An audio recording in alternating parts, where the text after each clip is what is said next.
Syndrome de Diogène ou pas, j'avais récupéré ce micro-ondes pour y mettre un pot de yaourt. Et ce pot de yaourt contient des graines que j'avais mis là pour éviter que les rongeurs les mangent.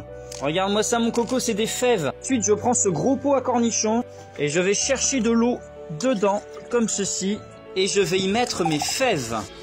Hop là. Alors le but de l'opération, ça va être de faire gonfler les fèves dans l'eau de manière à ce qu'elles germent plus vite. Maintenant je laisse reposer mes fèves jusqu'à demain.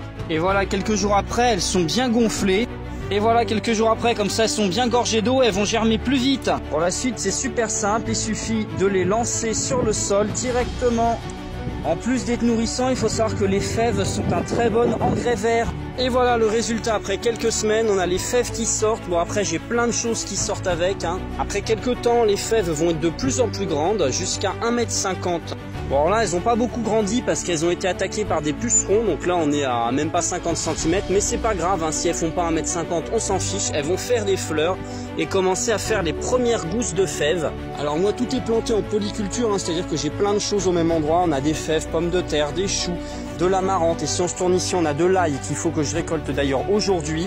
Et de l'autre côté, par exemple, on a des plants de tomates ou des salades avec. L'avantage de la polyculture, c'est d'avoir beaucoup moins de problèmes parasitaires que dans les monocultures qui sont plus faciles à détruire par vos ravageurs préférés.